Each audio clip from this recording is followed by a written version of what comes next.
Thanks, Dan. With us, Bill O'Reilly in the Weekdays at Bernie segment tonight. The White House press corps outraged because the Obama administration banned the press for an event celebrating the 45th anniversary of the Apollo 11 moon landing. I mean, this is a big deal.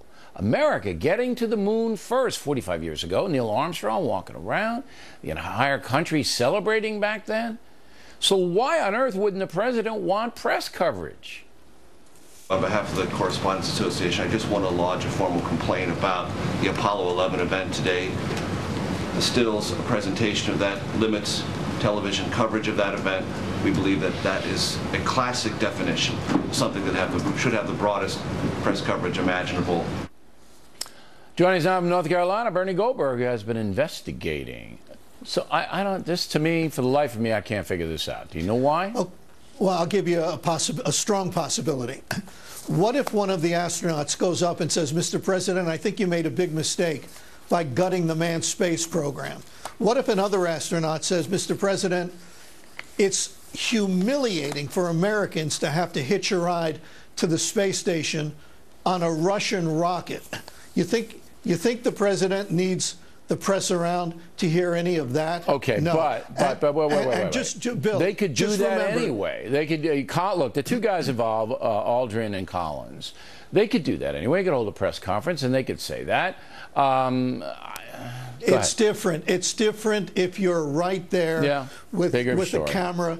And by the way, let's not forget that this is the same Barack Obama who promised us that he would have the most open administration, the most transparent administration in American history. Yeah, sure. But to my friends at home watching this, please do not believe that this is evidence or one more piece of evidence that the press is finally getting tough on Barack Obama. It is not true. The press is miffed because Barack Obama is treating them like children, telling them where they can go and where they can't go.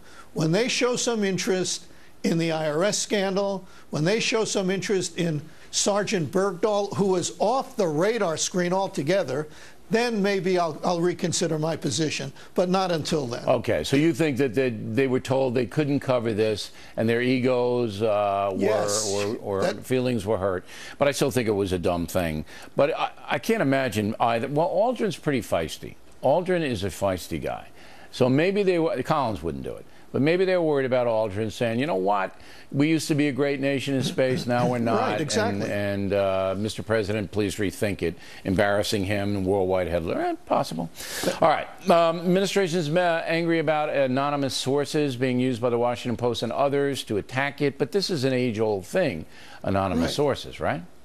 Yeah, they don't like these anonymous sources because they made the president look bad. If there was a story about anonymous sources that said Barack Obama is the greatest president since George Washington, they'd have no problem with it. And besides, the White House is filled with anonymous sources that blab to the press every single day of the week. So no, is it ideal to have anonymous sources in your... No, it is not ideal. We'd all prefer people to go on the record, but that doesn't always work because people are afraid of losing their jobs. So it's not ideal, but to use a familiar expression, it is what it is. Okay.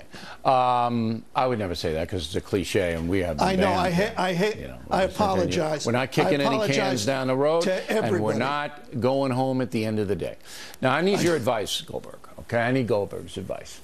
There's a bunch of books around now that are harsh toward various people. And the books are built on anonymous sources. They're built on that. All right? I have said no to the books. Not that I disagree with the books, not that I think the books aren't accurate.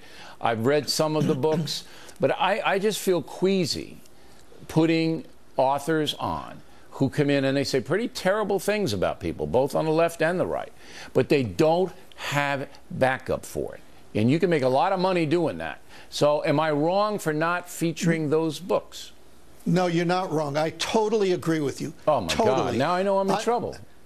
Well, you are in trouble. And I'll give you a little behind-the-scenes information. I was asked to write a blurb for one of those books, and I said no. I said no. You know, I mean, some of the allegations, if true, would be blockbuster news. but I don't know if they're true. Yeah, I feel real uneasy about that stuff. Right.